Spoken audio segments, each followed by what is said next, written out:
Are we having fun yet? Today, This has been an insane day. yeah, the only way to describe this is a price discovery over a massive range because we've had UB at the low, we've blown it out. Now we have a no UB, but not a price rejector, and we've left zero prints, and we're all over the place. There's giant deltas everywhere, and there's no logical way to read this market. It's trying to hold the lows barely, and really aggressively. And if you look at all the artifacts, there's single prints everywhere and poor weak highs everywhere. And this has been going on most of the week. Today just exaggerated what we saw yesterday. And yesterday was interesting. We got the bad news and the economic releases and we sold off. And then there was this massive short squeeze. And we just had another one of those a few minutes ago, but that one got really aggressively sold. In fact, let me just switch over to my other screen real fast, just because it's so clear on the dome that was happening. And this has been going on all morning. We trade up into good liquidity. You can see over here on my ES heat map. And then it gets absorbed and it just gets crushed back down into the range. And this has been going on. We did this to the downside after the 15-minute, the initial 15-minute range, and then we broke the initial balance to the downside, and then we broke it to the upside. And this is just massive price discovery. So two conclusions you can have. Sitting on hands is not a bad idea, Robert, although there are some really symmetric opportunities in this environment. I'm going to go back over here for a minute. And look, if you're following your process, you're either sitting on your hands or you're taking really clear ace king setups. And we've had a few of those that were just wickedly good. There was just a short in NQ a minute ago. And we had a couple long trades as well, mostly been on the short side, but you got to respect what happened yesterday under these conditions. There's a lot of potential for that to continue happening. So from part one, and just for those of you new to the Dino session, if we have anybody, we do the two pieces. One is kind of the weekly summary, and the other is the psychology part. And right now I'm doing the weekly summary, and this week was crazy, and it's continuing to be crazy. Here's another couple of views. Look at the tick and the advanced decline. Yesterday opened strong and got crushed. Today opened at the bottom and is trying to recover, but we've had minus 1,000, minus 1,500 ticks. At the open, we had it for half an hour, and that's just the market, just total long liquidation. But, you have to respect that. The market profile says, long liquidation. Look at the Globex, we put in a high volume node at the low, long liquidation, and then we made a bigger one below that after we took it out. But we're trying to sit right on that. And again, if you consolidate that together, you have a reasonably symmetrical profile at the low, which is, really bearish, except if there's a short squeeze. And, look at the single prints that we left just in this session, let alone, in the overnight, we left a bunch up there. So, pick your direction. This is about momentum in whichever way it's going right now. And reading anything more into it is really silly because there's nothing to see here. The market's trying to figure out what it wants to do next. And, if you look at the heat map, it tells the same story. The NASDAQ was literally red across the board, except for Intuit, which was up 2%. Now it's up 3%. But, this is a bloodbath. The whole S&P was red too. It's trying to get a little bit of green. But, again, this is a market that's on its back foot. And, the bulls need to take control here. Maybe not today, but we can't go a lot lower or, we're going to retest recent lows down below 3,800. This is a lot of aggression. Look at the zero prints. We had two sets of zero prints after the news this morning. One was just below where we are now. They were in here, and those got filled in right away. And we still have this block of them up there. And again, that was what it looked like yesterday. And then we had a classic short squeeze into it. And we just had another one, the last period. It short squeezed nicely up, took out the initial balance high, but now we're right back in this high volume. So, if you think you're reading anything into this but price discovery over a very, very large range, you're wrong. And you could be very profitable. You could be lucky. You could be following your process and picking off the really good trades that we're seeing. And there are some there. You just got to wait for them patiently. But, if you're sitting on your hands, that's a really good disciplined trader, because this is not easy stuff. I've had a reasonably good day today. Yesterday, I got off sides on we had a couple of drops through high absorptions yesterday, and the bottom just fell out so badly that, if you didn't get caught in one of those, you weren't trading, because they happened over and over again. And if you were going with them, they were still tradable, but they were, whipping around. It's tough conditions.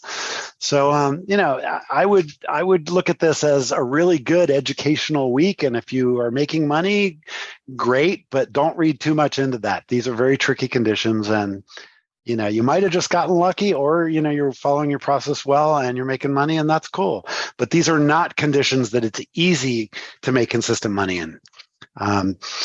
For example, I had somebody earlier in the morning tell me, well, we're trend down. Nonsense. We are not trend down. That's why this is so hard. We opened trend down, and now, we're still in the initial balance range. We're right in the middle of it. And, as far as measurable trends, what screen am I on? Hang on. I'm on my context one. Yeah. Okay. We'll bring this over there. So, my random walk index, which you guys have seen before, it's barely in a downtrend in RTY 1.3, and it's RTY is leading us down with NQ. There's no trend at all in YM, negative or positive. Same story in NQ right now, and same story in ES right now. We're trying to hold the low, and so, that's just a really tricky, dangerous spot to trade, and you have to really respect it. So if you sat on your hands, that's smart. If you picked off some good ledges or UB breaks, we had a bunch of UB at the open, and we crushed through it and kept making more on the way down. And, if you made money, great. It's fun conditions, but understand that, the market's desperately trying to figure out what's going to happen next. And there's a lot of mixed signals.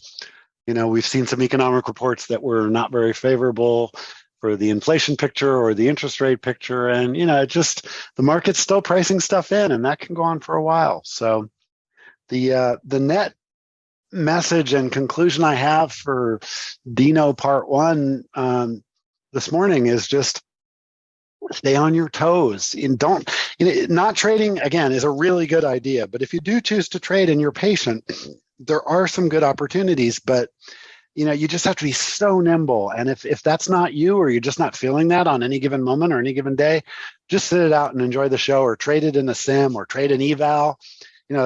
Days like this, and this is a little bit of a segue into the next segment that I'm going to talk about, but days like this are really good days to take one eval, buy one or have one, that you have left over from another time, and just have fun with it. You see if you can pass them one day, and, just trade this action, because it's really good practice. And, you get rewarded, you'll pass the eval, or you'll get close, and that's fun. But I wouldn't risk trading aggressively in funded accounts or in cash accounts. I'm doing exactly that since I learned that the Lilu bundle promo they ran for February. I didn't know the number of days don't matter at all. You can just do anything you want. So I just said, all right, I got a couple days left. I got a bunch of these accounts left over. I've been tiptoeing like crazy. I'm like, screw that. I'm just going balls to the wall. It's a blast. It's great.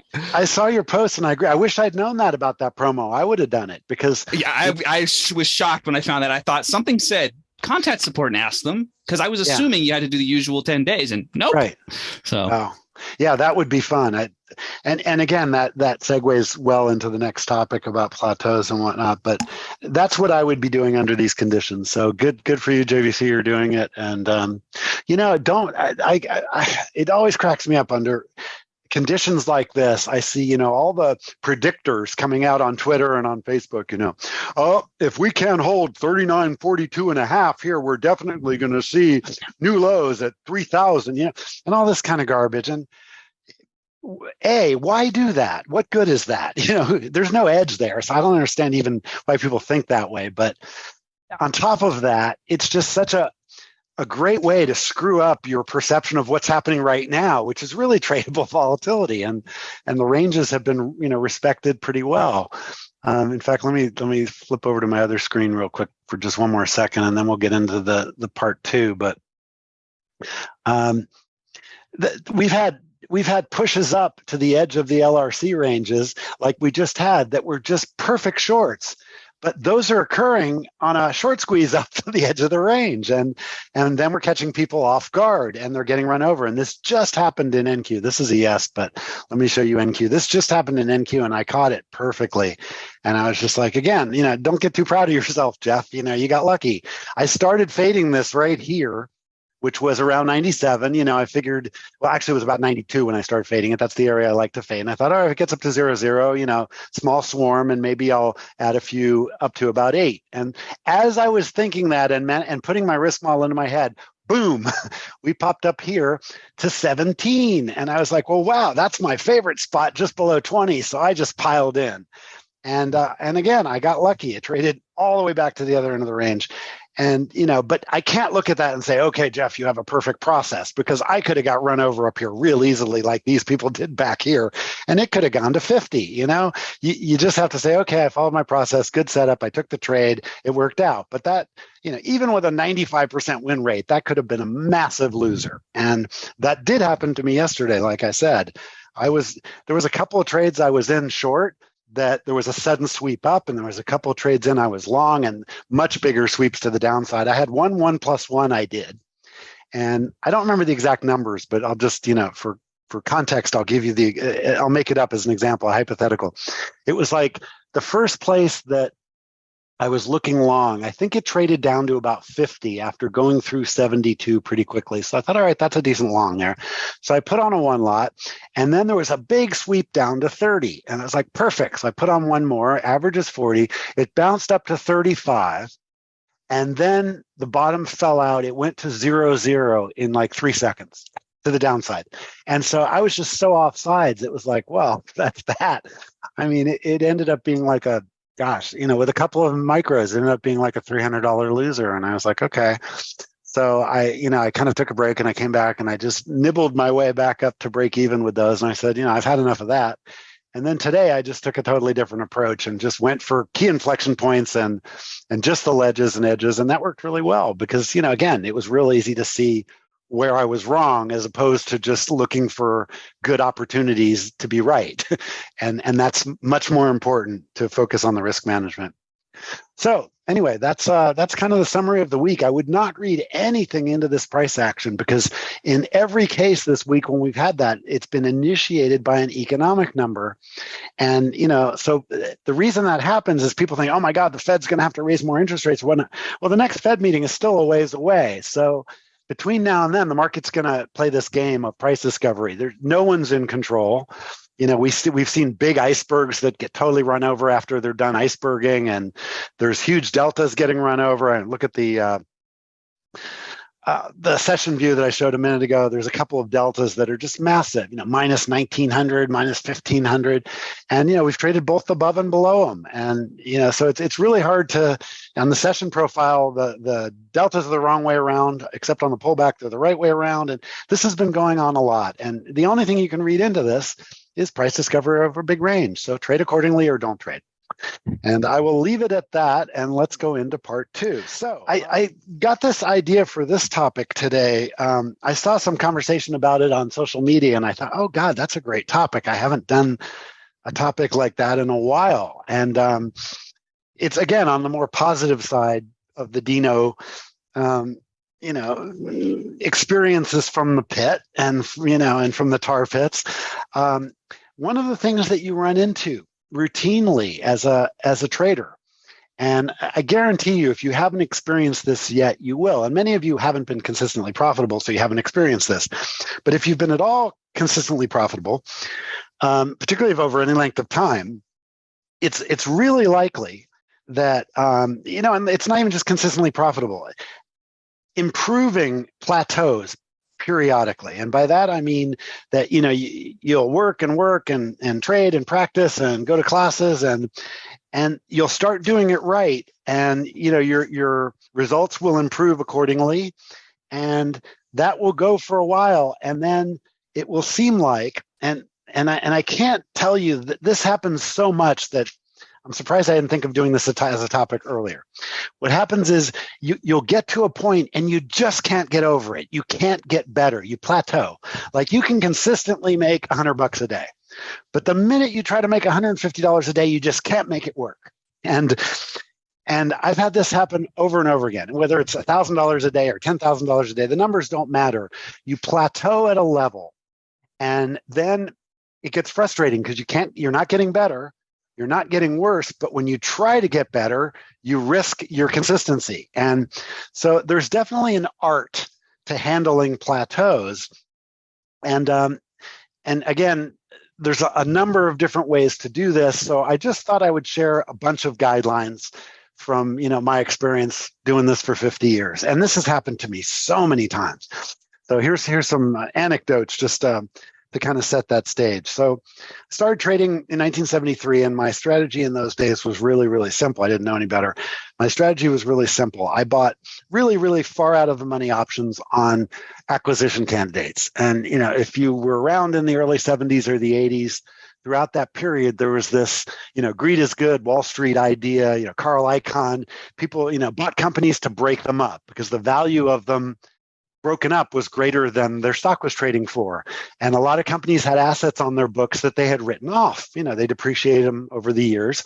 So essentially on the books, they had no value, but in reality, it might be a building or some real estate that had ridiculous amounts of value. And one example of that at one point was Sears. Sears Roebuck used to own a lot of real estate. And so a bunch of different private equity companies tossed them around and liquidated all the real estate. And then ultimately the company is bankrupted. And that's classic. So when those things get bought out, having out of the money options can often pay off very, very highly. So that was my strategy for my first, about 8 years. So, from 73 into the early 80s, I was doing that pretty aggressively. And the problem with that is, those only work when the event happens, when, the company gets acquired or there's a takeover attempt or whatever. That's where you get paid off with your big payoff. So I got really lucky. The first half a dozen of those I did, all were massive winners. And the first one I ever did was a company called ComSat, which is communications satellite. And they got acquired by what became MCI. And I had options for 50 cents that were worth, $100 when they sell it. It was just crazy, crazy returns. And the same thing happened with a company called Parker Drilling that got acquired by Schlumberger, their oil drilling company. And again, I had options for like 2 cents that were worth $100. And so the returns were just ridiculous. So, that was my perception as I went into the 80s, and I'd been trading for those years, that, that's how much money you should be able to make regularly. And then when those kind of stopped working, that whole thing ultimately went away later on in the 80s. It stopped working. And I was like, well, wait a minute, I had been consistently doing that. So then I started making stupid mistakes. And this is classic. This is what happens when you plateau. A lot of people start trying things that aren't consistent with what they already do. They go outside their area of experience or expertise. That's one problem that happens. But there's many others. And so that's one example of a plateau that was based on the model I was trading, just basically went away. And then I started trading OEX options, and you could still do that. That's the mid-cap S&P options. And I day traded them basically like I trade the futures now. And the futures weren't available to me at the time. And so that I was much more consistent with that. But as soon as I consistently got to, a number, whatever it is, $500 a day, $1,000 a day, pick a number. When I was consistently able to make money doing that, I always, if I can make $1,000, I ought to be able to make $2,000. So your first reaction is the worst one. Well, now that I'm doing this well, I can scale up. So warning number one on plateaus, don't just immediately assume that you can scale. You need to focus on what's working. And it might be working at the scale you're doing it, but at greater scale, it might be too much risk.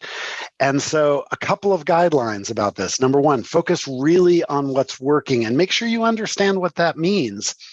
And, for example, if I look now, what is my most profitable trade setup? Well, it's scalping a range with size, because when the market's range bound, that's low risk and I can scale way up. Okay. Is that my highest quality setup? No, it's not. It's my most profitable one, But my highest quality setup is a ledge break, either way, going with it or fading it. Those are just so much more reliably consistent. Why? Because I can understand the risk of them better. Trading a range, it's really like the example I just showed you that I was fading the top of NQ. It can run away from the range temporarily, and your risk management goes out the window for a second. So you better be able to take being that far off sides, at least for, in this case, 15 seconds before it went back in the range. That could have really ruined my day if I was trading that in the wrong size account. So I like to really focus on what's working well and understand whether that can be scaled or not. If I have a high quality setup, that's always scalable. So if I'm doing ledge breaks or I'm doing, ledge fades, those are worth scaling because the mechanics don't change. And so the key to this is, number one, understanding what's working. If you're going to try to increase your size, you have to only do that in the places where your setups are absolutely the best setups. And, a lot of people will look at that and they'll say, well, is there a way I can get more precise, tighten up my stops and stuff like that? Well, I don't use stops. So I think that's wrong. I don't think, and in this conversation, people always say to me, well, what about, trying to improve where your stops are? I don't think that's legitimate. But, if you're trading with fixed stops, I guess it would be. I don't recommend trading with fixed stops. So toss that one out. Okay, what are some other ways? The number one way over all of the time that I had plateauing issues that I got out of it was really simple. It was the concept of, if I have a trade that's working and I have a scale that's appropriate for that, whatever that scale is, let's say in this example, it's a baby swarm scale, so up to a 5 lot. Leave one on. I do this so often. In other words, where I should have left one on and I don't, because I'm such a take profit quick guy. But if there's one place I could easily break out of a plateau from, it's always that. And again, that's a little bit unique to me because I'm so risk averse and I'm so quick to take profits, which is part of my approach, my process. But I totally recognize that there are the absolute biggest place, and this is what my point is, you have to focus on what is the one thing that if I did it differently, it would impact me more positively. You can't say that about, well, I need to tighten my stops up. That nonsense. That makes no sense whatsoever. But if you're doing something right, Jeff says, always take profits quickly. But, particularly as a scalper, when the market's really starting to go, you have a little bit of room with that, and so particularly with the micros and particularly with swarming, the first place I look for breaking out of a plateau, and it's worked the best for breaking me out of plateaus, is if I have a A+, ace king setup, scale it appropriately, and then just don't put my last target on. Protect the profit, but just see if it will go, because every now and then it does. And I don't like to do the shoulda, coulda, woulda thing. I should have stayed with that and whatnot. So one of the ways I've broken out of plateaus, and this is my absolute best recommendation on this particular piece of this topic, is try to work your ace kings in such a way that you're multi-contract, if you're at that stage yet, and particularly in the micros, it should be easy, and just say, okay, does this setup justify trying to leave a runner? In other words, if I'm going to, instead of trading a 1+1, maybe I'll do a baby swarm up to 5 lots and I'll consciously keep that last one and try to get it to go if I have a circumstance where it is in fact going. That has made the most incremental change for me between, the same setup, executing it very tight. And so, and if you've ever seen my my little 3x5 cards that are on my desk in the little rack, the one on the far right is always there. And this one says, is today an outlier, ? Because outliers are uniquely hard to trade. So that's one of the questions I ask myself every day. And then the other thing right below that, it says, keep one on ? Are the conditions such that would be useful? And I'll give you a perfect example of this. Yesterday, after I got run over on a couple of those drops and I was scalping back, and I had a few like that where I said, okay, I really need to be risk averse here. I really need to take profits quickly. But it was moving so much that even respecting those criteria, I could leave a runner.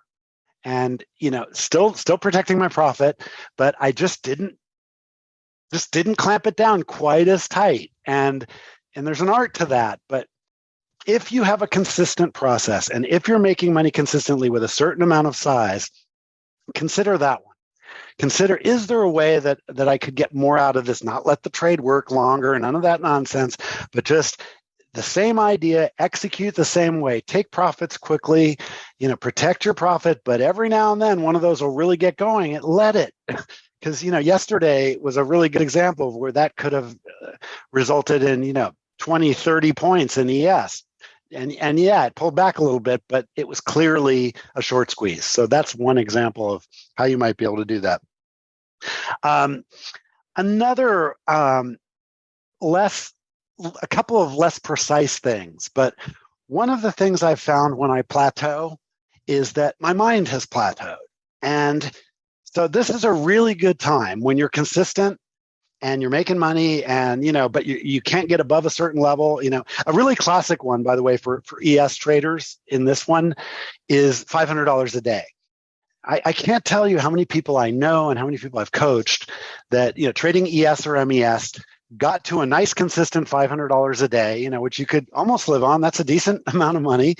And they would tell me, I got there 10 years ago. And for 10 years, I've been trying to get to $750 a day or $1,000 a day. And I just can't get over that. I can't break out of it. My first response to that, and this is exactly the way I deal with it, go on vacation. Completely shut down your trading.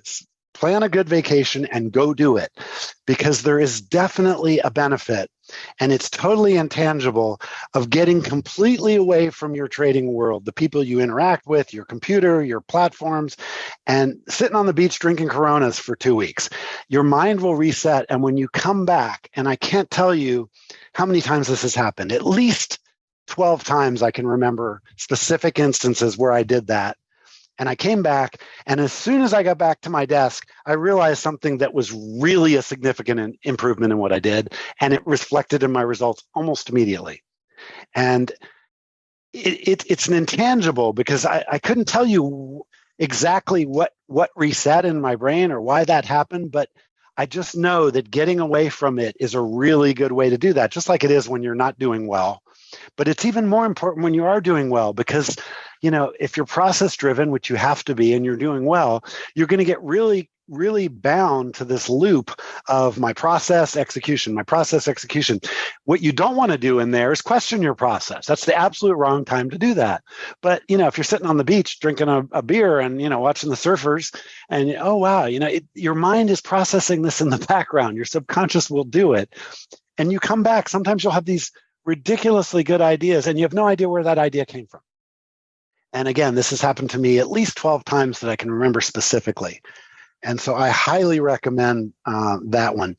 The other one I recommend with this one, and this one I recommend very cautiously.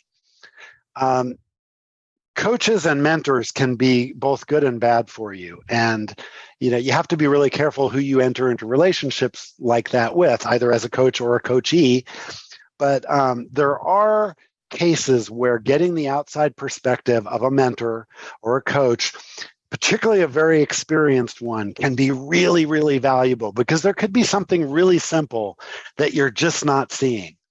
And as a coach, I have run into this many times coaching others, and as a mentee, other people coaching me, there's so many times that I have gotten just a massive chunk of wisdom from somebody, and I didn't even realize it was a massive chunk of wisdom. Here's one example. One of my mentors said to me, and you guys have heard this from me before if you've been in TRG, when I used to see the market trade right to where I had an order, or a limit order or whatever, or where I was planning a trade, and you guys have seen this happen to me over and over again, particularly on news days when I do my live sessions. I'll put an order, at an extreme, and we'll trade to 1 tick away or 2 ticks away, and that used to drive me nuts. I was like, God damn it, I'm so close, but I just can't get it right. And one of my mentors, I brought that to him and I said, how do I deal with this? He said, you have it totally backwards. I said, what do you mean? It's not that you're not getting it right. You're exactly right. That's why that's happening. You're at the perfect spot. So just try to very, very, very incrementally improve how you pick those spots. And this was like somebody took a brick and just hit me over the head with it. I was like, duh. But it was just a complete 180 degrees of perspective different. By not getting filled, but getting really close to filled at an extreme, I wasn't wrong. I was exactly right. And so I just had to focus on, okay, if it does that, hit the market because it's right there. I didn't get filled. Boom, hit a market order. I started doing that. And my extreme trades started getting really profitable. And so instead of getting frustrated, I wasn't getting the trade, I was getting it. And then sometimes I'd hit the market and then my limit would get filled as well. And so I'd get twice the size and it would still work pretty well. It's unusual at extremes to get really run over. That's the whole reason you trade them. They're asymmetric. So look for places you can get incremental improvements from and understand that the revelation of that will often come from somebody else because it takes a lot of difference in perspective to figure that out. One of the things as humans that we do is we're all about, things that are familiar. That's just a human trait. So the more you've done it, when you've done something for 50 years, you're going to pretty much do it the same way over and over again. That's the whole idea, right? But that also means that if there's an improvement there, you're not going to see the improvement because you've been doing it the same way for so long. And I see this in everything. I saw it when I raced motocross. I saw it when I raced sports cars. Adjust the braking point by 5 feet and I can hit the apex better on the turn and boom, I come out of the turn in the lead. And I might have looked at that and say, I always hit the apex in a turn exactly the same way. I raced motocross for 10 years and every time I took an apex, I did it the same way. And again, one of my mentors in that field said the same thing. If you could just figure out a way to get the apex 10% better, you'll be that much faster out of the turn. And I was like, gosh, sometimes consistently doing something well and being good at it can make you totally blind to how to improve it. And I can't tell you how long it took me to understand that. I probably really internalized that when that mentor said that to me. You're not wrong. You're exactly right. And that wasn't that long ago. That was about 15 years ago when that happened. And I remember just, I went home and I thought about that for a couple of days. And I was just like, how could I miss that? That was so obvious. And that's the point. When you're at a plateau, the obvious won't be obvious. So that's the bottom line here.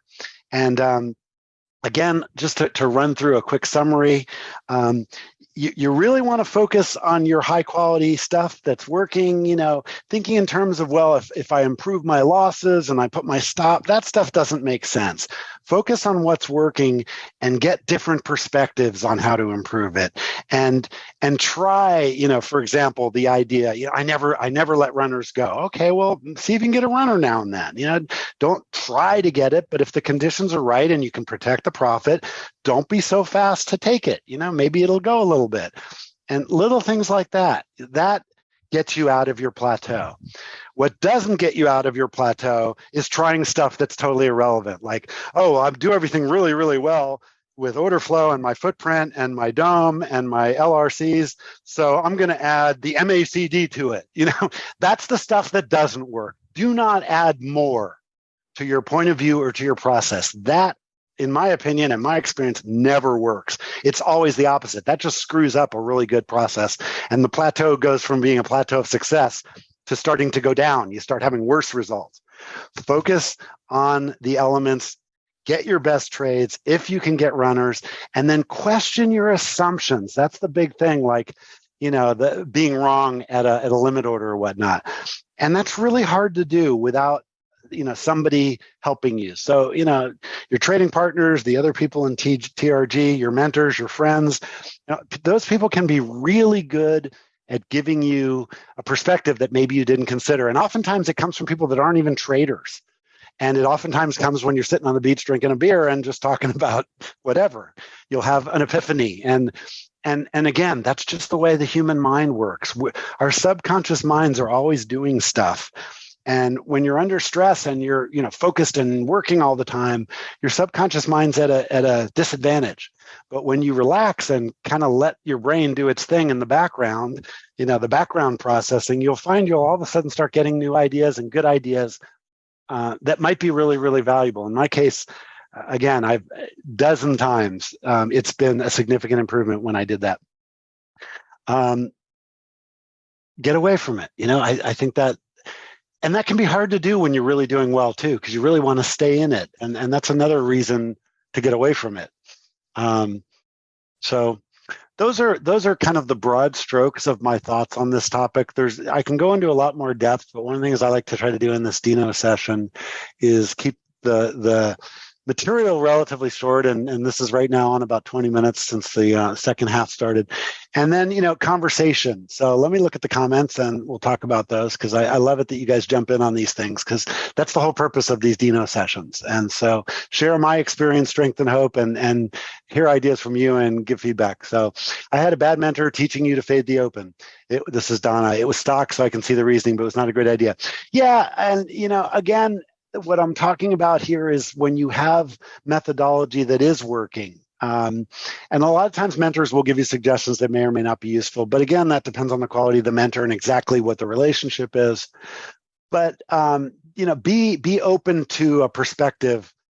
That's a specific trade technique, Donna. But an example might be, for example, I'll give you a really simple one. The conventional wisdom of ledges is, they will break and you should go with them until they stop, right? And I do that. I go with ledges all the time. I join ledge breaks. But after doing that for a while and then fading ledge breaks for a while, I found that whether it's me or it's the instruments I trade, particularly with NQ, it is the instruments I trade, that I just had a lot better results much faster from fading ledge breaks. So it's not that I do one or the other exclusively, but one of the ways that I got out of a plateau of ledge break trading was to focus being much more aggressive on the fades when it was appropriate to do that, as opposed to the going with. And again, that was just me and my style, but that really worked. So that's a comment to that. Let's see. Yeah, again, problem with mentors and coaches is there's a lot of them in this business that don't have the experience or the coaching skills to be coaches or mentors. And it's difficult. It really is. And a lot of people, God, I can't tell you how many people I've run into in the 50 years I've traded that couldn't make any money trading, but they learned enough about the markets that they taught. And there's so many of those people out there. You'll see them all the people selling indicators, and most of them aren't profitable traders. They make their money by selling indicators and selling education. And obviously TRG, we don't do that. You guys see the results we get, and so be careful of that. Choosing who you let coach you and mentor you is probably as important as anything else. So I understand your point, Donna. So let's see. Thomas says, Jeff, what's the longest trading break I've ever taken? Oh, that's such a great question. And it's exactly on topic. I'm so glad you asked that. Thank you. The situation I just mentioned, I had been really, really profitable. I could not get off a plateau. There were some other things going on in my life that were relevant, but not to this conversation. So my girlfriend and I went to Antigua, which is an island in the Caribbean. And the plan was to go for 2 weeks. And I thought a 2-week break will be a good break. We stayed for 6 months. And I came back and I did some of the best trading I had ever done for the next 2 years. I took that plateau out, and it was like, what plateau? I mean, I went from consistent, $500 a day, just as a pick a number. It more than tripled, almost overnight. And it was just because I'd been away from it so long that when I came back, I had what coaches often call fresh eyes. I could look at it with fresh eyes. And so I noticed things that I just didn't notice when I hadn't taken a vacation. So 6 months is the answer. But that was the longest, was that one. And I've done others. The same woman and I went to Fiji on another occasion, and we were going to go to Fiji for 2 weeks. We ended up staying for 4. And that was also a really good trading break, because I couldn't even get market information in Fiji. I mean, getting the news, there was no TV. You're on this island that was relatively deserted. We were on one of the islands off the coast of Fiji, and so it was great. When I came back, it was like, what philosophers say? They say, Thomas, look at things through the eyes of a child. Well, it's really hard to do that when you're doing it every day, day in and day out. And even a week or two vacation sometimes won't get you back to that innocent view of, being able to see it through without any filters, without any preconceived notions, totally tabula rasa. So I think it takes at least 2 weeks away. I guess, I've heard some people tell me that they successfully did it with a week, but you have to have a substantial enough break. And the way that the markets trade, there's a lot of times of the year when that's fairly easy to do. The summers get pretty quiet and whatnot. So, and also the beauty of it is that, if you've been trading consistently and you've plateaued, you've probably been making money, so you can afford to take a vacation, and you should.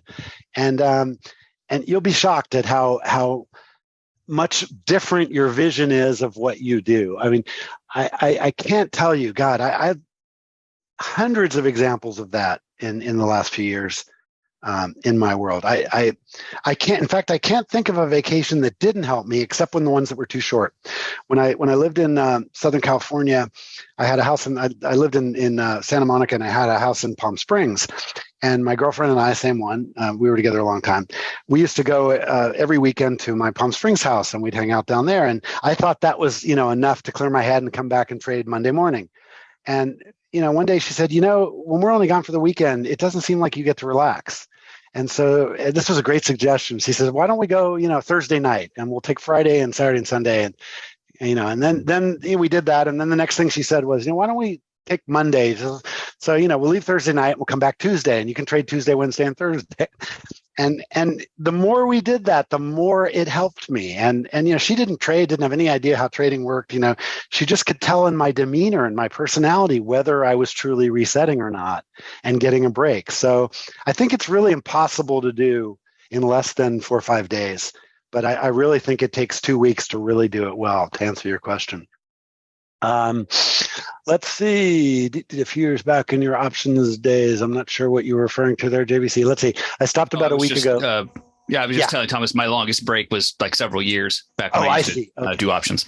Yeah. I've never taken it. Yeah, because I've done this. This has been my passion since I was a kid. Yeah. So it's never been my full-time gig until these days.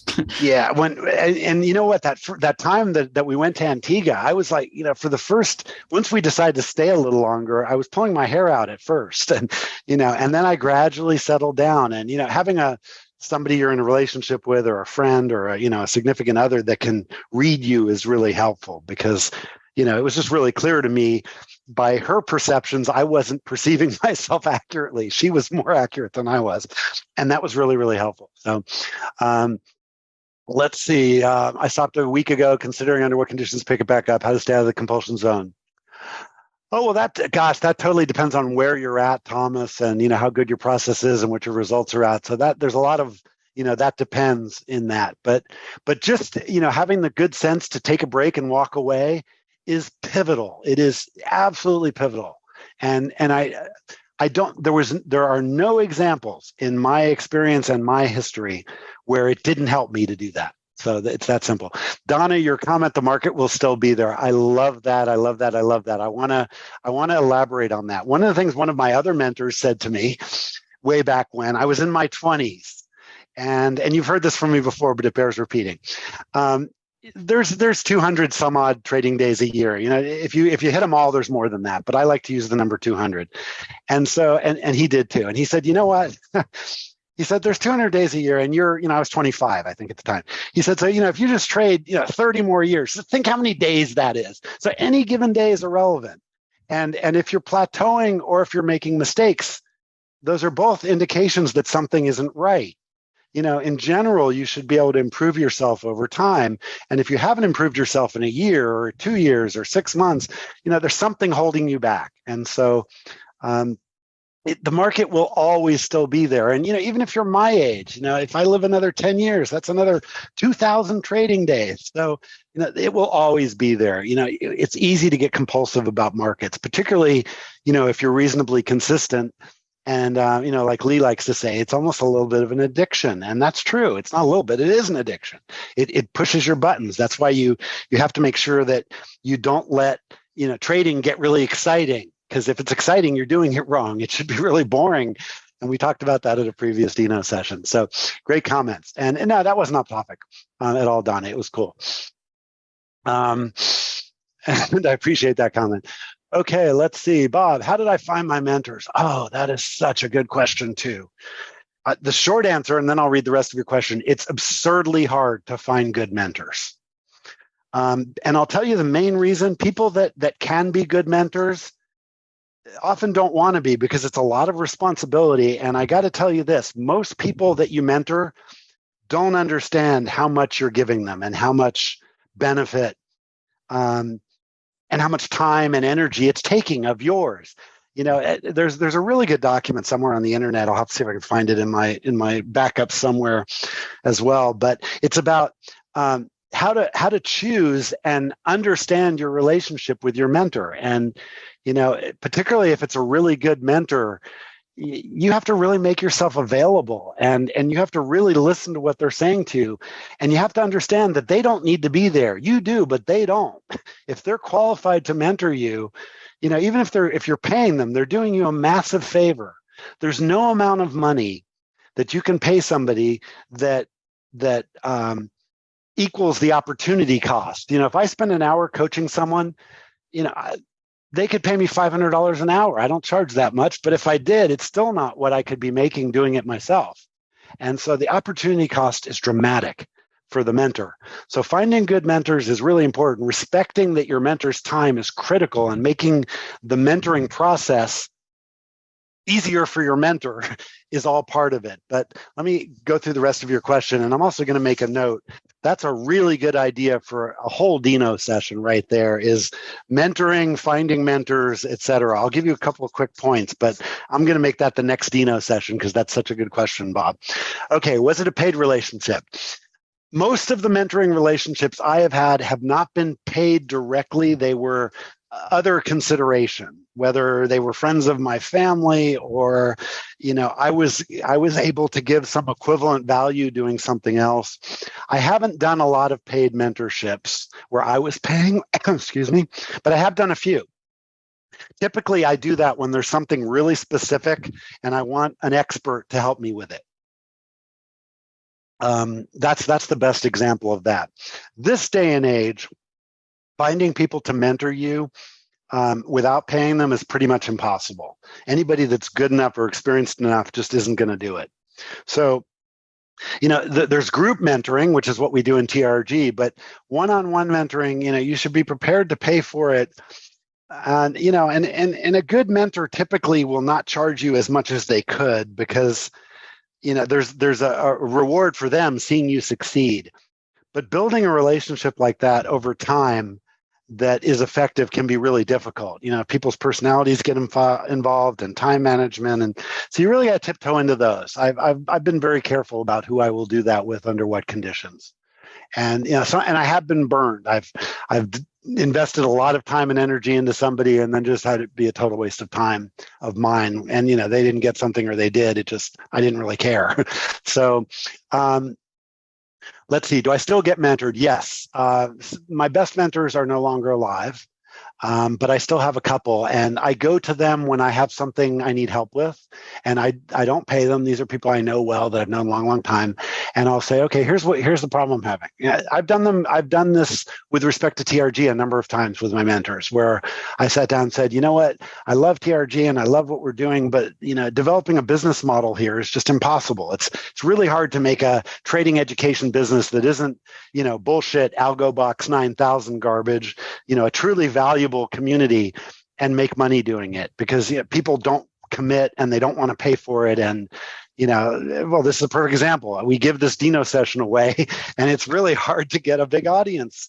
And getting a big paid audience is almost impossible. So you have to be willing to give away your time. And there's a limited amount of value in that. I enjoy doing it, so I do it, but it's really, really hard to build a business doing that. So that's why most of the people that are out there mentoring or coaching or selling education fall into that category I mentioned, where they've been trying to do it for a really long time and they know a lot about it, but they're not profitable. In fact, Lee has a couple of former partners in his software business that's true. One guy's got like 20,000 active members in his trading room or whatever, and he's never made money. He's never been profitable, but he knows a lot. So he knows a lot about order flow. And if you know Lee's emoji background, you know who I'm talking about. I won't name names. Do I go looking for one whose style is similar to mine? Scalping? No. I don't at all. One of the best mentors I've had in the last 2 years is Lee, because I understood footprints and I understood, how order flow worked, but I never could get any sort of edge out of it because it always seemed like it took too long to read for me as a scalper. But, a couple of simple concepts that Lee explained, I was able to merge into my kind of, structural context view of the world. And it didn't change my trading, but it helped me bring context to a trade, which made my trades better. And so if you want, on the other hand, if you're trying to learn how to scalp, however, having somebody who's a structural trader as a mentor may or may not be valuable. Again, it depends on what you do well and what you don't do well. And that's the hard part. I find the best initial mentoring relationships are where I can kind of, somebody else is doing something similar to me. It doesn't have to be exactly the same, but they understand what I do well enough or what I'm trying to do so that they can at least tell me what I'm doing very right and wrong. And again, that leads to an incremental improvement right away. And any good mentor should have that as their objective, that their mission is to make you better. And if they're not doing that fairly obviously, fairly right away, then a good mentor will probably walk away from the relationship, even though, you might be paying them, a lot of money. And so be wary of that. The people that want you to commit to some really long-term relationship and, that there may not be any value in that. It could just distract you. I've seen that over and over again. So it really depends. Again, great question. And I am going to do a whole session on this, Bob, but it really depends on where you're at. And understanding personalities, the personality of the mentor has to match yours in a complementary way. For example, you guys all know me pretty well. I'm really confident. I'm really outspoken. I say what I think. You piss me off, I'll be the first guy to say F you, but that's what makes me a really good mentor. There's no BS, but there are people I've tried to mentor with that style and it doesn't work. They cry. Literally, we had people in the 2019 workshop, two of them that I wasn't trying, but I literally made them cry and they left the workshop because they couldn't handle, my personality. And we've heard that a few times in boot camps. And that's okay. I'm not here to improve my personality one way or the other. This is me. And, that can be very valuable to the right person, but to the wrong personality, it doesn't fit at all. And the example I talked about in the past a few times, but this very Christian woman that I was mentoring in Colorado, she was convinced that God had something to do with the success or failure of her trades. And, that's just nonsense. There's just no way around that. So, and unless I was willing to accept that in her world, there was nothing I could say that mattered. And so, it doesn't matter. I had successfully mentored her in swing trading and she had gotten really profitable. And then I spent one-on-one coaching her for 3 months in futures. And we could not get past this point. In the middle of a trade or in the middle of the session, she wanted to go pray for guidance. And I'm like, guidance isn't going to come from there. Not in this case. I'm not religious, but I respect it, but not that way. That's nonsense. Okay. God's not going to tell you when to trade. I'm sorry. It's just, he has better things to do. So, it really has to be a good fit. Let's see, moving down the questions. What about Plato when you were getting funded and can't get to Plato? Plateau. Oh, a plateau when you're getting funded and can't get withdrawal. Okay. That's a different problem, Bar. That's not a plateau problem. And I totally get that one because I'm having that a little bit now. I can rack up, passing evals as fast as I want. I just got 3 more of the 25Ks. I can do them in my sleep. But there's a difference in the psychology when I'm dealing with funded accounts. And I'm fooling around with that right now. And I will share this with you. What I found is the way to solve that is I've got multiple funded accounts. I don't trade them all at the same time. And I trade slightly different risk profiles with them. So that way, I give myself permission to trade at least one of my funded accounts the same way I got it funded, which is really aggressively. And overall, in a funded account, that's not the best idea. But Lee said something similar in his structural scalping session a week ago, that, if you have a really good setup, you should go into it with all of your available size because that's the whole idea. We are trading other people's money here for a reason. So a funded account, the problem you're describing is a psychological problem between getting funded and a funded account. You're treating them differently. And I totally get that one, but that's not a plateauing problem. That's an approach problem. You need to find a way to treat the funded account the same way as you treated it as an eval, but you still have to respect the risk. And that's a really hard thing to do. So I totally get your point. And the way I have survived that is I've changed my style a little bit trading funded accounts. I don't trade them like I trade my cash accounts. And so for that reason, I'm leading with my funded accounts. So whenever I'm copying or trading during the day, my funded accounts risk management is what I'm using. And then my cash account just gets to come along for the ride. Because if I use my cash account risk management, which is much more aggressive, I'll hit the trailing drawdowns. That's why they're there, is so you hit them and they don't have to pay you. So you have to shift the whole thing with evals and funded accounts. You really have to shift your mentality to just work the game of evals and funded accounts, with your ultimate mission to get all of your money out of that world into your own cash accounts where you can trade it the right way. And there are two different ways of trading. And this is a really difficult thing. So I totally respect your question. Let's see, Calvin, there was a trading contest between two well-known trading room operators. The winner lost the least. Yeah, exactly. It's stunning how many of those guys, some of them actually know what they're talking about in general, like Lee's friend and former partner, but he's never made money. I took a class once in currency speculation from a woman. This was at a university. It was an extension class. And she taught the whole class, and it was like a 2-week extension class for people that were in the field. And I remember I went up to her afterward and I said, you really have a good handle on this. Do you still trade on your own? And she said, you know what? I've never been profitable. She said, I can make other people profitable, but for some reason, I just can't do it myself. So I just decided to teach. And she said, and I'm really honest about it because it's part of my credibility as a teacher. And she could list a whole bunch of people she had mentored that had become profitable and more profitable, but she couldn't do it herself. And this isn't unusual. There's a lot of people that are really good Formula One coaches who could not drive a Formula One car to save their life, but they know how to do it well enough, and they can see weaknesses or strengths in others well enough. And those people make really good mentors, but you need to be mindful of that. Sometimes they're frauds and sometimes they're good mentors, and determining the difference is really hard.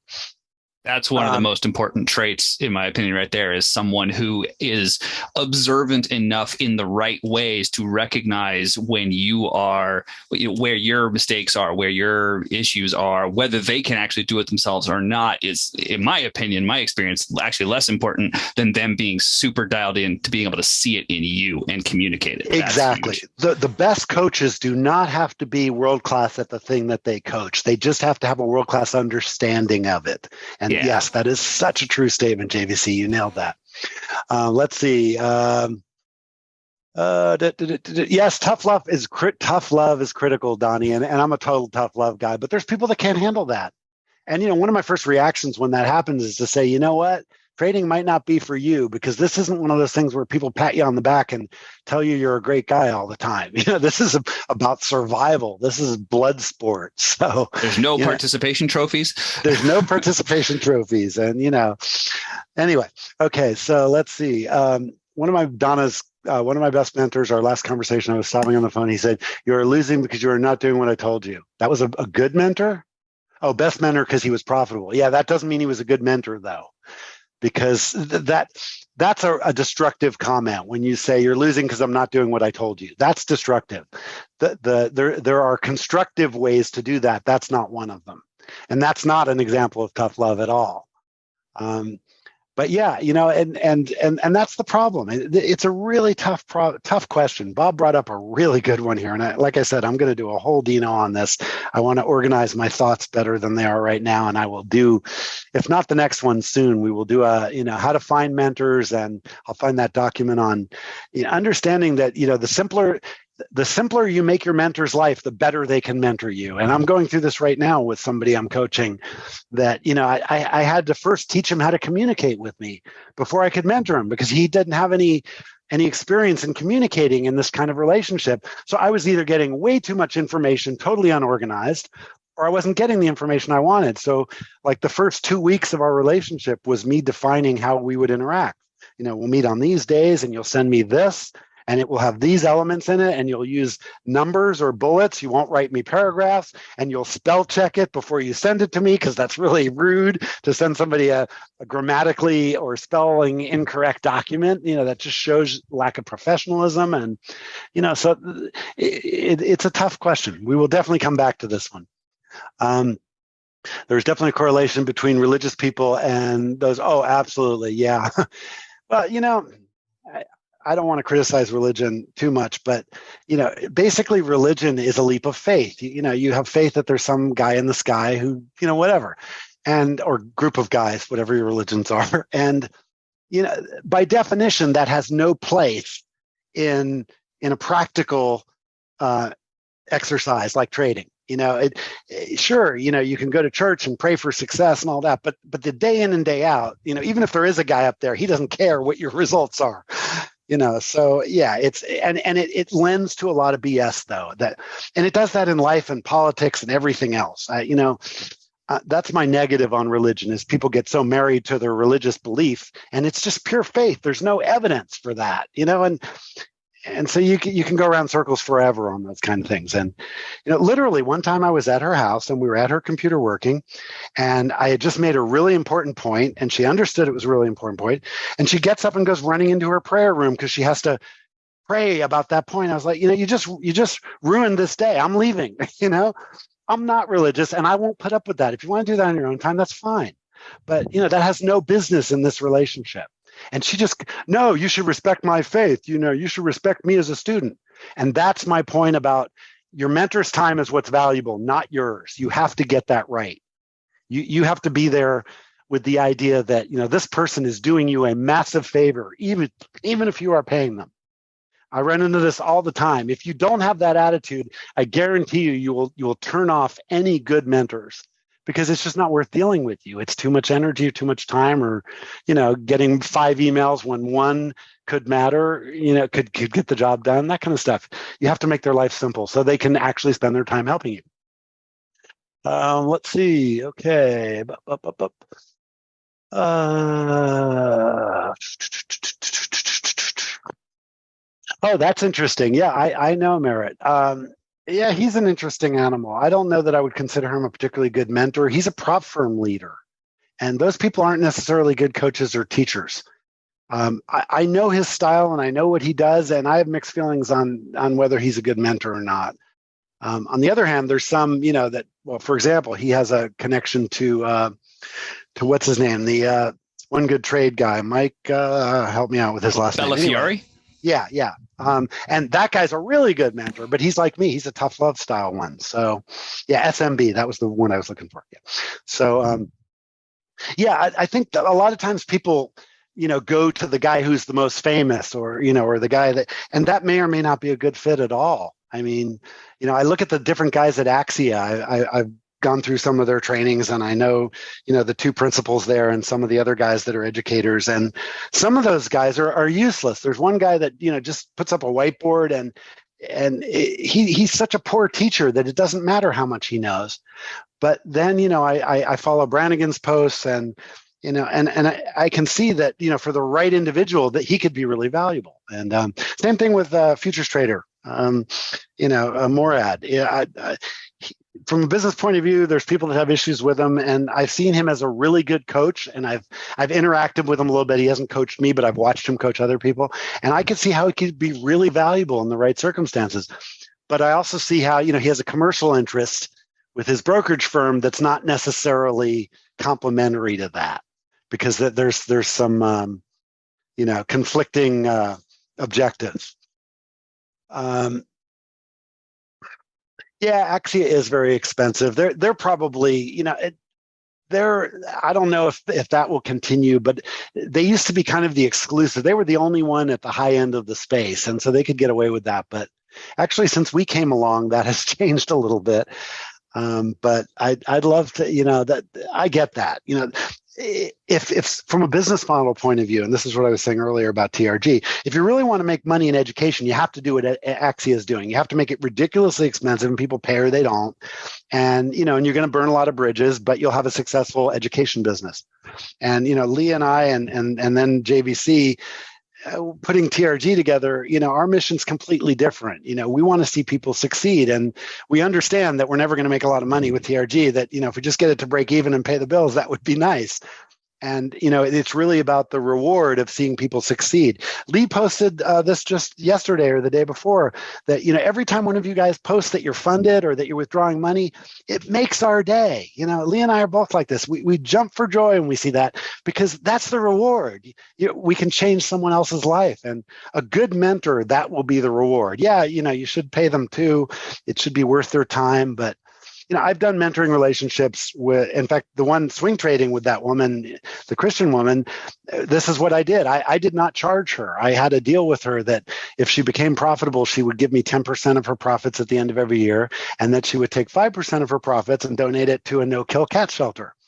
And this was all like 2008, 2009, 2010. I would meet with her, once a week, and, she'd buy dinner and we'd go over something and talk for a couple hours, and, but I wasn't getting paid. And I came out to California to take care of my mom in 2014. And in 2015, I got a really nice check from her in the mail. She said, I was really profitable for the last 2 years, and here's your 10%, and here's the receipt from the cat place. And I was like, awesome. That's so cool. And then she said, I really want to learn to trade futures. And that's where the trouble started. So, there's always experience and wisdom in experience. A lot of the stuff on YouTube is useless, Thomas. You really have to have a good filter. And when you're new, put it this way, you get what you pay for. The stuff on YouTube that's free sometimes has good nuggets in it. And obviously we publish stuff there too that's free, but you're not going to get good mentoring free, from a YouTube video. It just doesn't work like that. The person who's mentoring you has to spend time understanding you, and then understanding how their skill or experience can help you. And you don't get that watching a video. But I get that most people can't afford to pay somebody that really knows what they're doing to help them. And that's the conundrum of the whole space.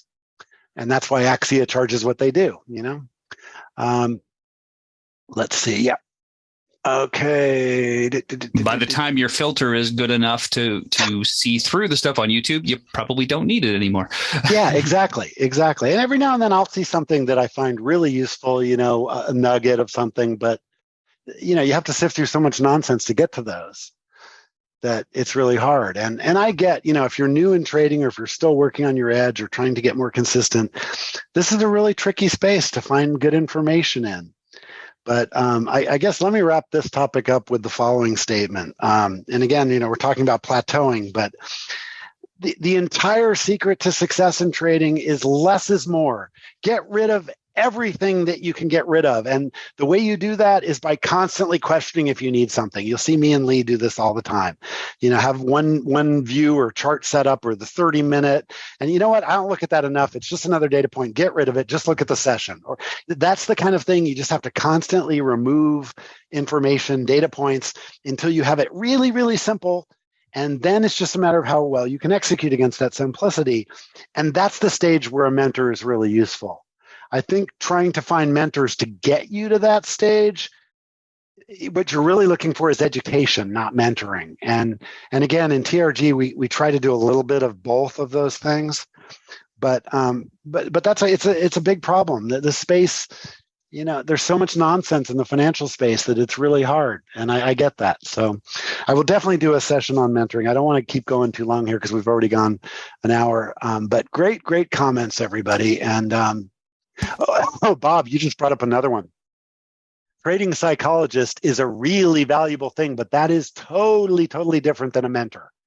A trading psychologist type person, and I have interacted with several before, and I've paid some of the really famous, expensive ones for hours on certain occasions. Those guys are really good for solving specific problems, monkey problems, or Oh, one of the famous ones is, people will be consistent for months and months and months and then blow up their whole account, one day and ruin everything that they did well for 3 months or for a year or for 2 years in one day. Really, really common psychological problem.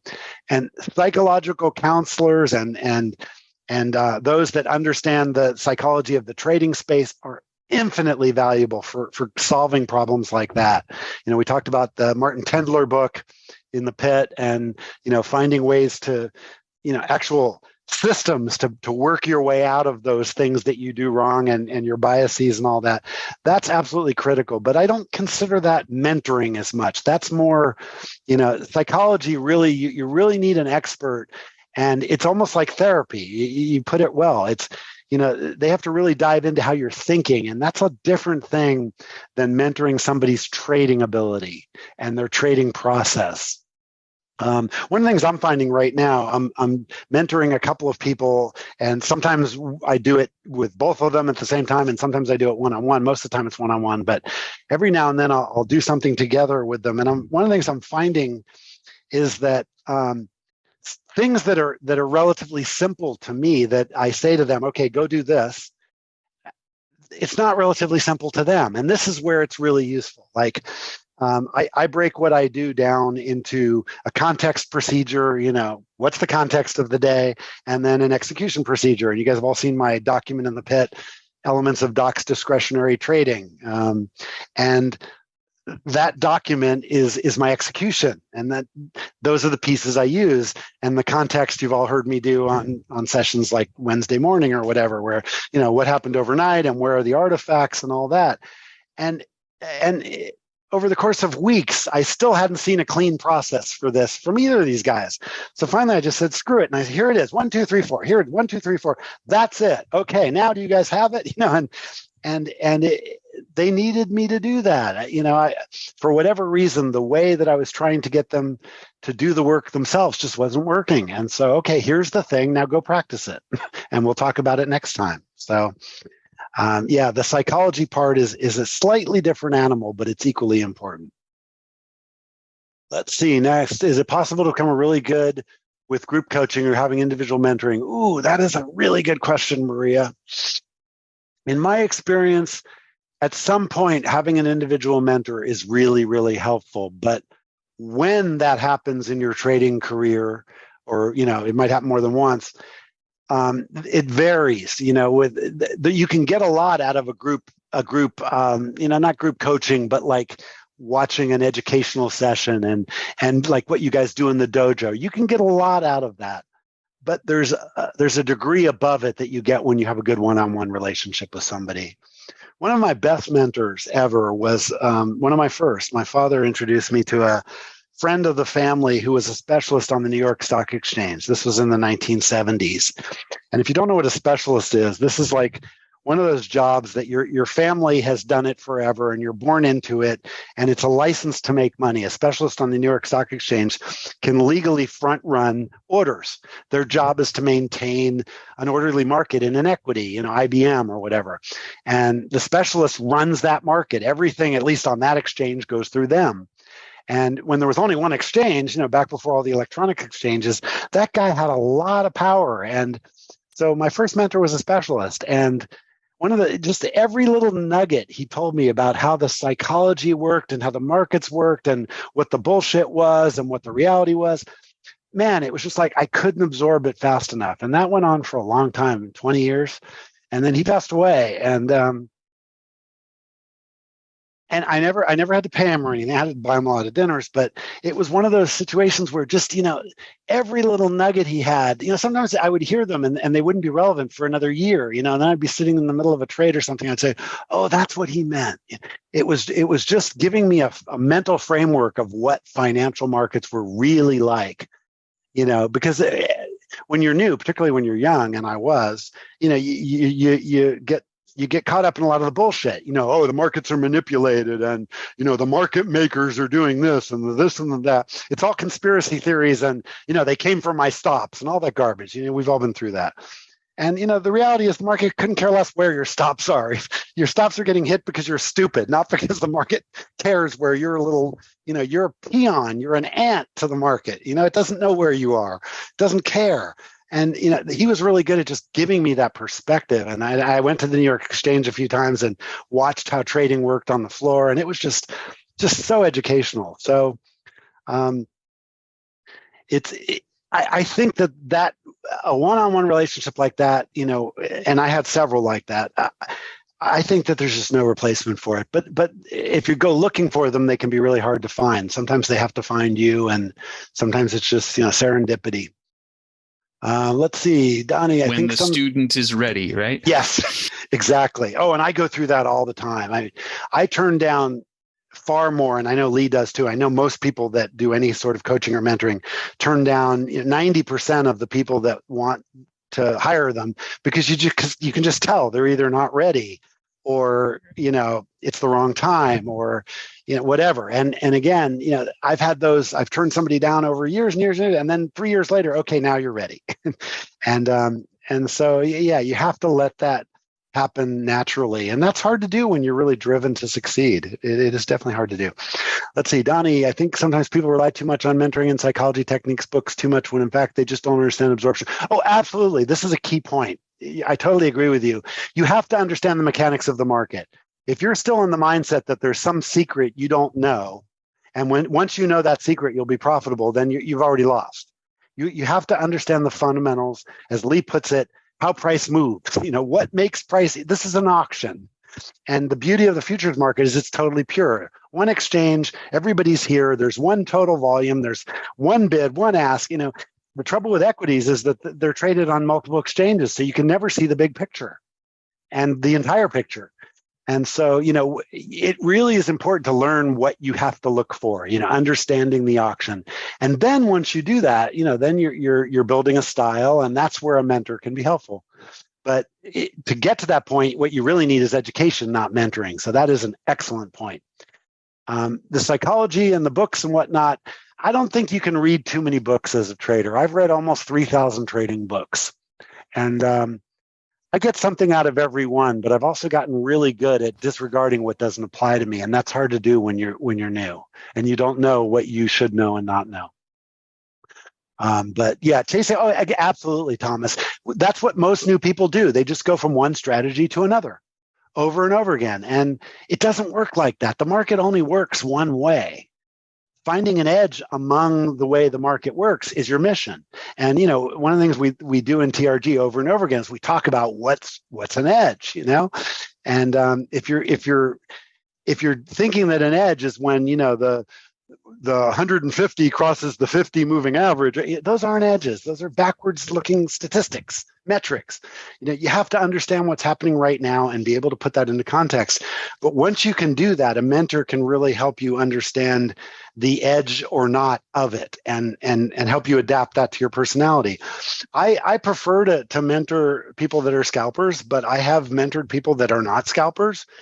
And one of the ways that was really effective, back when I had another training business back in the late 1999, 2003 timeframe, that was called Dr. Jeff's Day Trading Clinic, and mostly was futures driven. I was trading on eSignal and TradeStation at the time and writing code for it, but I also still traded stocks, and I had that big 16 monitor setup I've shown you guys pictures of, and so I was also trading equities and bonds and everything else, and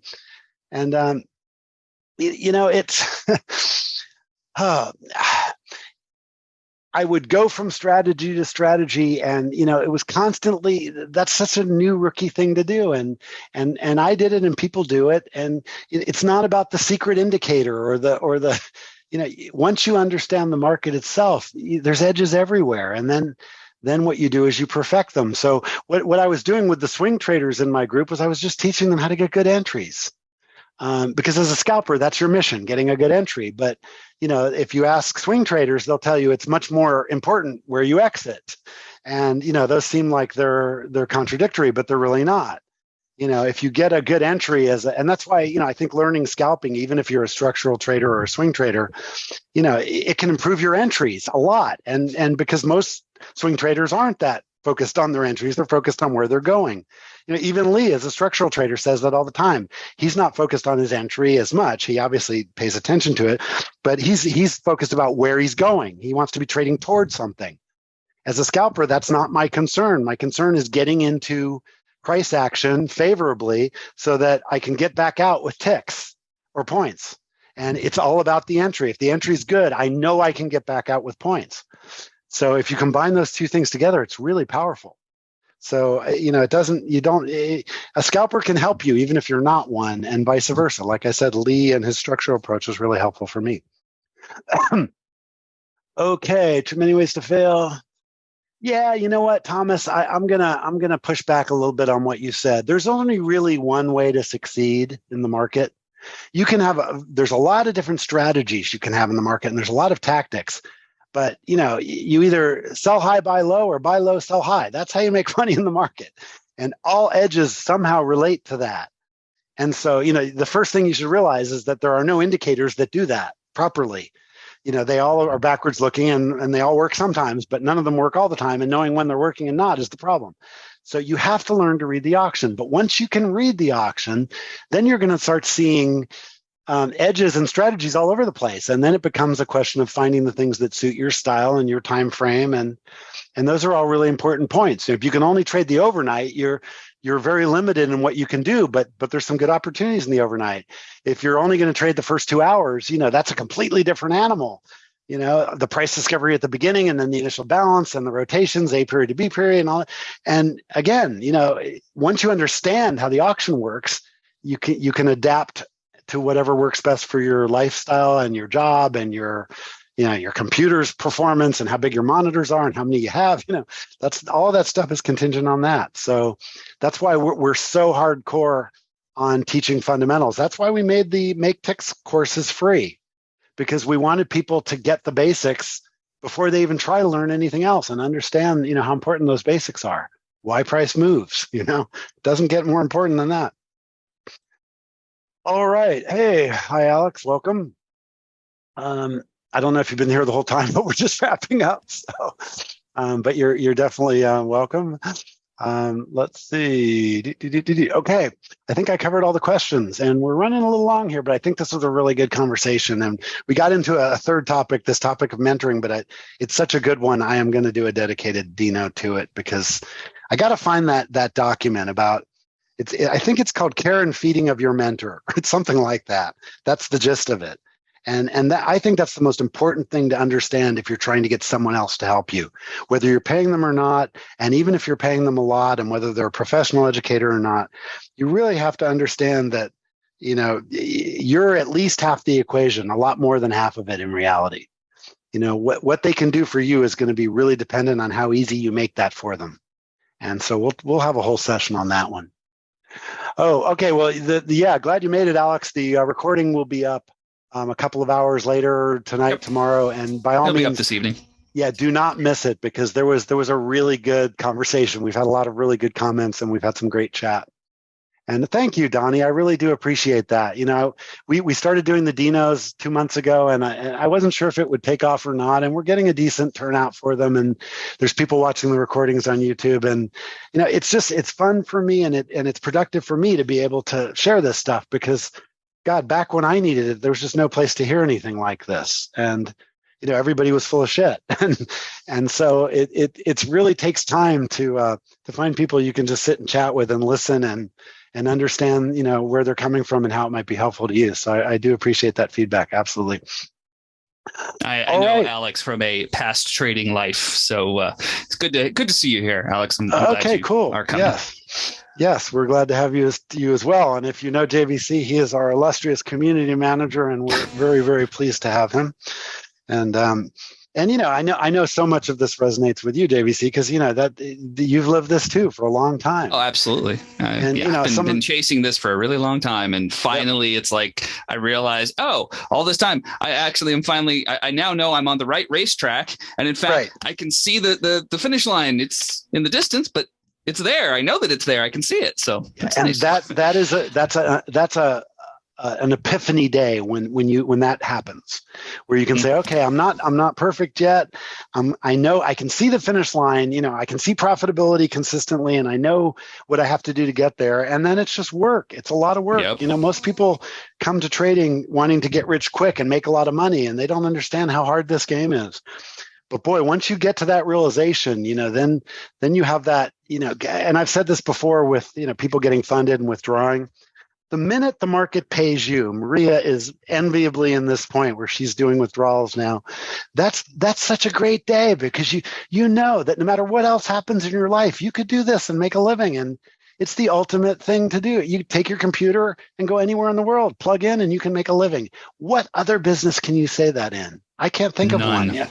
No. Coding, maybe, but you got to sell your code to somebody. We don't have to sell anything. We just have to participate. Even the affiliate digital nomads I know who have a laptop and a backpack, and they just bounce around the world running their little online drop ship businesses or whatever. It is still, when I talk to them about what the reality of the workload and stress levels and headaches and things they have to deal with, all the different freelancers they have working for them, and virtual assistants and fulfillment centers and drop shippers and exactly. Oh my God. Yeah, no way. The other group lately that I love to pick on, and I do it a lot on Twitter, are the Airbnbers. I just bought my 14th property, and they just make that sound like you just own the property and you don't do anything. And I have owned real estate, and that's some of them don't. So yeah, some of them it's just nonsense. They're just making it up. Yeah, but if you've ever done that, it's far from that. That is not a 4-hour-a-week hands-off business. I'm sorry, nobody that actually does it will tell you that. It's really hard work, as most things are. So, but the beauty of our space is literally you just need an internet connection and your computer and an account somewhere, and then you're totally on your own. It's up to you, and that's really cool. But you got to work to get there. So you got to have the personality that is suited to living off the fruits of solely your own efforts, which most people are not cut out for. Performance-based, results. Oh yeah, that's it.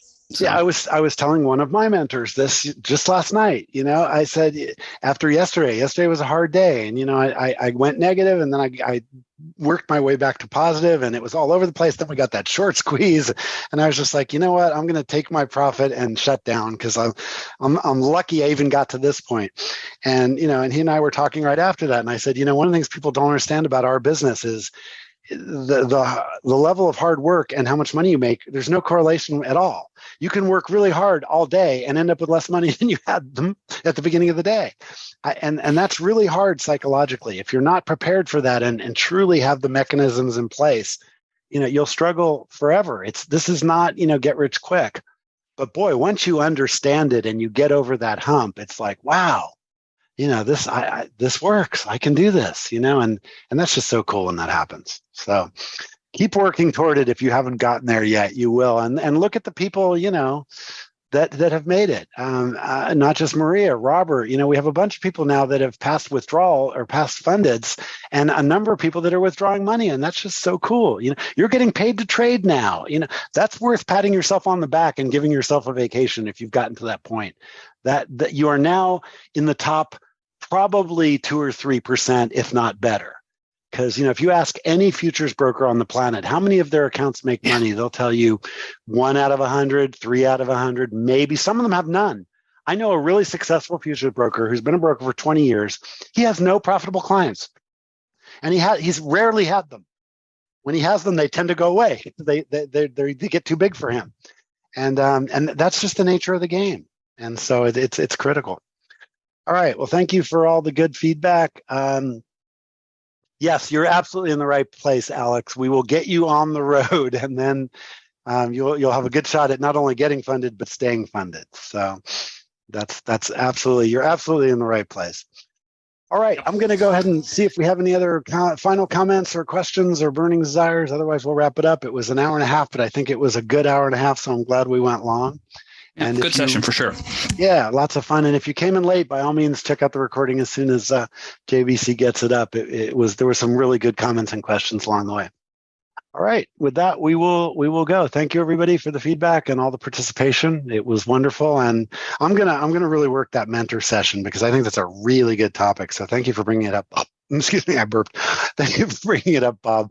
All right. I will see you guys back in the pit. And don't forget, we have the Friday closing session in an hour and a half. And I got to tell you, today's close could be really interesting, or it could be totally non-eventful. We're still in this, we're still trying to hold the lows here. And, God, if any of the large equity players decide to liquidate going into the close like they were doing at the open, this could get really ugly.